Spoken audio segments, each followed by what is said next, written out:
Now, I don't know about you, but I get tempted to kind of play games a little bit in my head with this whole climate change thing because, for instance, where I live in Missouri, they're not expecting drought. What we're expecting where we are is warmer and wetter.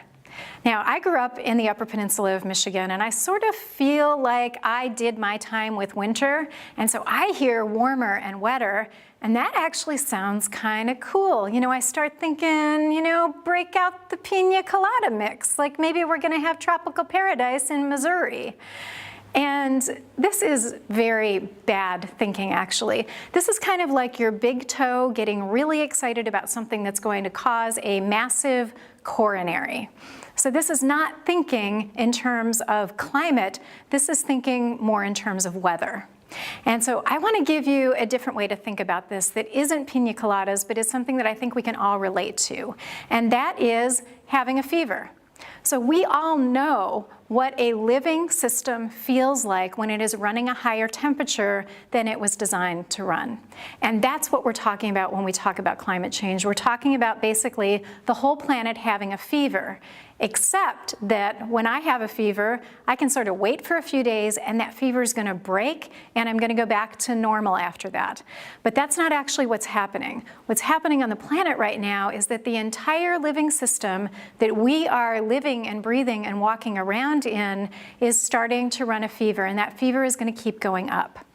So this slide shows you a translation from Celsius to Fahrenheit and then adding that Fahrenheit temperature on top of the human body temperature. So this is the equivalent of what's happening in our bodies translated into Fahrenheit so that you can grok what we're talking about here.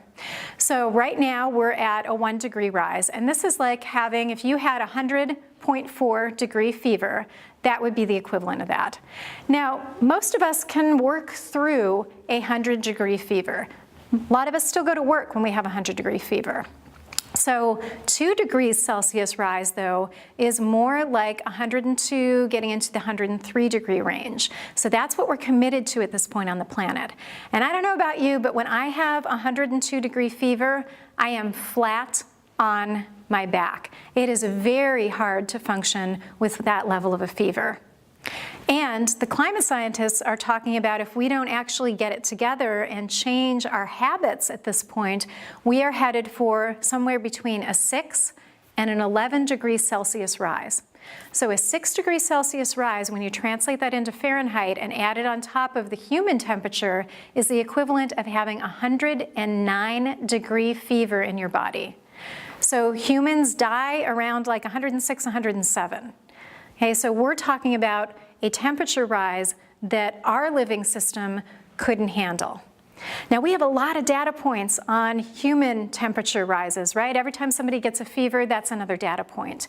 We don't have any data points about what happens when you raise the Earth's temperature by that much. So in some ways, this is an imperfect analogy that I'm drawing, but what I want you to get is that it's very, very serious, and that this is not a minor rise in temperature that we're talking about, and it's not pina colada time. This is very serious.